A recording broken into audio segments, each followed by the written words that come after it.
transformação. Começo com essa frase desse grande pensador, Gramsci: crise é o estado em que o velho demora a morrer e o novo ainda não nasceu. Então, a gente vive um sistema hoje com heranças que já não nos cabem mais e com perspectivas e formas de viver, né, relações nossa com a paisagem, com o próximo e com as empresas e com governos, que ainda não estão solidificadas em estruturas sociais. Muitas ações para querer reverter isso. Isso traz uma movimentação social muito grande e com isso vem uma repressão também, né? Uma repressão do próprio sistema, que é o velho contra o novo, né? E isso é uma característica de qualquer sistema em transformação. Falando um pouquinho sobre transformações, sempre é um movimento disruptivo. Então, você tem lá um sistema e aí alguma coisa acontece. Puf! Uma inovação, uma revolução, um novo comportamento, sempre é uma coisa nova. E aí você tem, nesse processo, aqueles que tentam brecar essa revolução de acontecer e aqueles que querem fazer isso acontecer, que querem fazer isso acelerar. É claro que, a partir desse ponto de inflexão aqui, desse momento disruptivo, já não existe mais volta. A política, ela é uma arena aonde a gente pode definir o rumo da transformação disruptiva.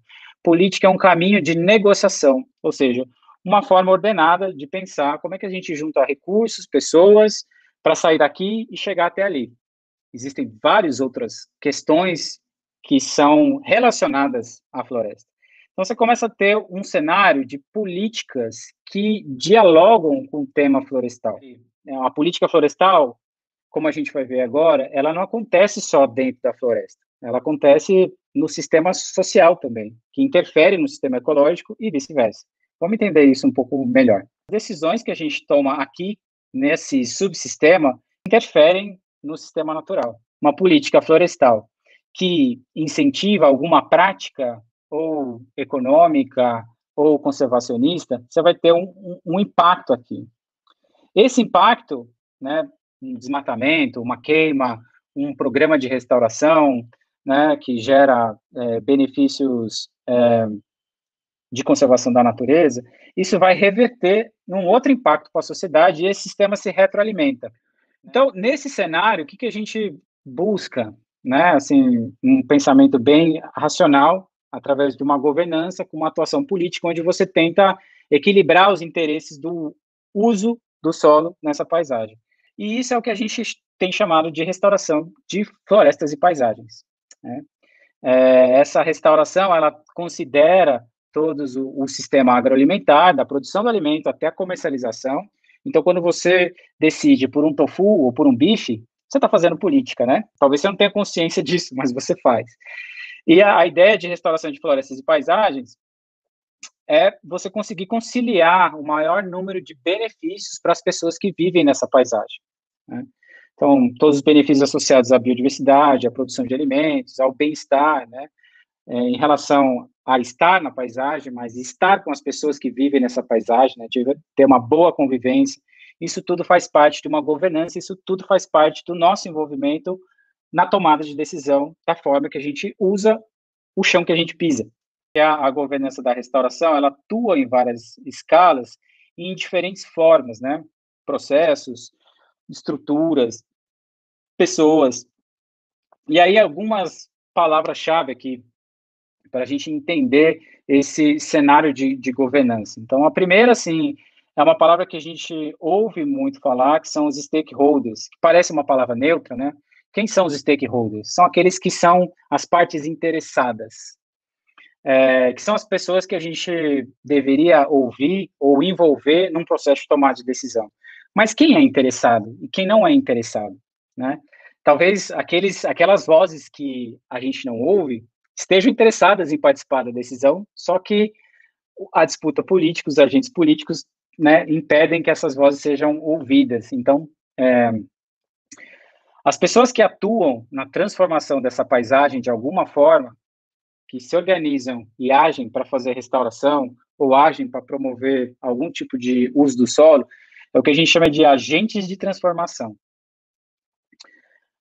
As organizações ponte são aquelas que vão ajudar os agentes da transformação a se conectar com outras esferas da governança. Então, eles vão fazer ponte, vão fazer conexões, e com isso eles vão facilitar ou criar as condições necessárias para que o processo, e aí processo aqui de restauração de paisagem, ocorra.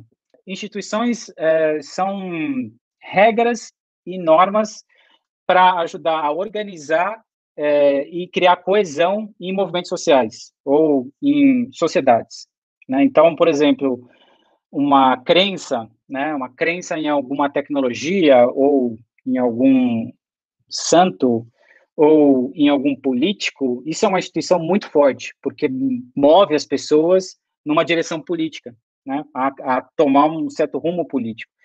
E as estruturas sociais são aquelas instituições que estão tão arraigadas na nossa cultura que a gente nem percebe, né? Os nossos preconceitos, os nossos anseios. Então, todos esses fatores e características, elas interferem nessa governança em multinível. Elas atuam em cada um de nós e na relação que nós temos entre nós e com a paisagem também. A gente vem de uma sociedade, uma cultura patriarcal, onde um toma a decisão e vários obedecem.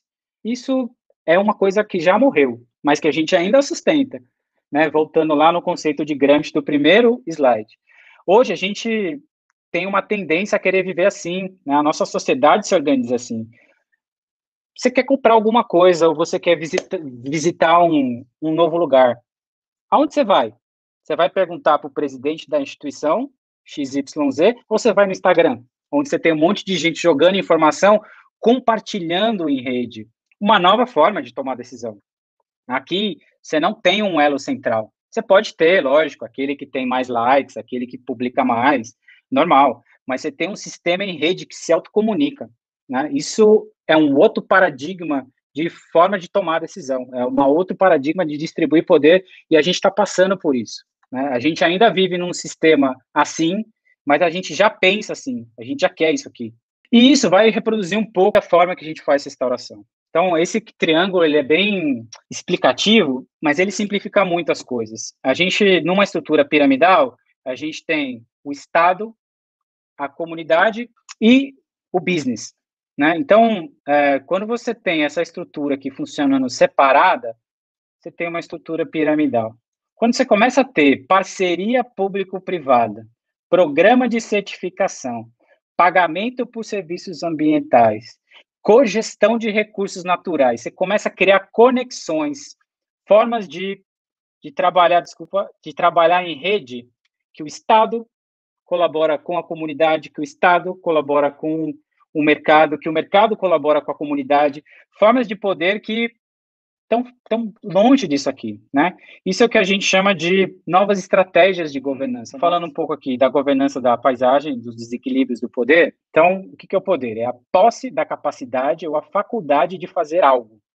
Então, você pode fazer alguma coisa, você tem o poder de fazer isso. Ou a posse do mando ou da imposição da vontade. Se eu posso, através de uma lei, obrigar você a plantar uma árvore, eu exerço poder sobre você. Voltando para a nossa estrutura das instituições, Estado, mercado e comunidade, público e privado, né? O Estado e o privado, que entra o mercado e os negócios, né? O lucrativo e o não lucrativo. O formal, né, que está aqui, as empresas, o Estado, e o informal, né, que é o coletivo, os movimentos aí. Só que o que a gente tem visto ao longo da história, e mais exacerbadamente agora, é que a gente está tendo um desequilíbrio do poder. É um desequilíbrio que assim, é uma razão do capitalismo. O poder do mercado sobre o Estado, sobre as comunidades, é muito grande. E isso é muito óbvio quando a gente olha para os instrumentos financeiros, para a discussão de restauração florestal. O poder da comunidade está muito reduzido. O Estado também tem se mostrado super ineficiente para lidar com esse tema. Então, isso é importante quando a gente reflete sobre estratégias de restauração numa paisagem, pensar, poxa, essa estratégia está atendendo que tipo de poder? Né? Porque aí a gente entra nessa questão, né? Quando você faz restauração florestal, para quem que você está fazendo a restauração florestal? É importante a gente refletir para a gente saber se colocar enquanto indivíduo nesse processo de transformação, porque a restauração, não existe uma única restauração, e a gente tem visto, né, qual espécie a gente vai escolher. A gente vai escolher aquela espécie que a academia manda, que o agricultor quer, que o mercado impõe, né? Você tem uma série de tomadas de decisão. A gente vai plantar onde? Vai fazer vai criar a floresta aonde? Aonde o proprietário quer, aonde o mercado manda, aonde a lei obriga, né? Todos esses conflitos, eles são diários na vida de um restaurador, né? Bom, então, restauração de paisagem, quando a gente fala de restauração de paisagem, a gente fala de aumento de cobertura florestal e ganho de qualidade de vida.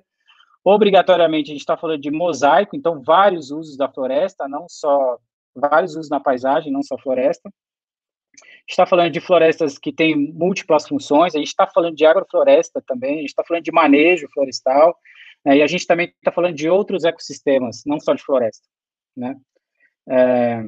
E por que a gente fala, né, por que eu trago esse tema da inovação socioecológica, aí já partindo aqui para os momentos finais? Mostrei essa figura aqui dos poderes, e hoje o que a gente tem visto é que os governos e os estados, eles têm sido extremamente ineficientes para impulsionar essa agenda de restauração florestal. Código florestal tem no papel, mas na prática não acontece. Pagamento por serviços ambientais, ações das empresas, existem várias promessas, mas em termos de ganho de cobertura florestal e melhoria de qualidade de vida, pouca coisa a gente vê acontecendo. Mas existe uma terceira via, e uma terceira via que a gente tem explorado muito pouco, que é a via da inovação social. Então, o que é inovação socioecológica?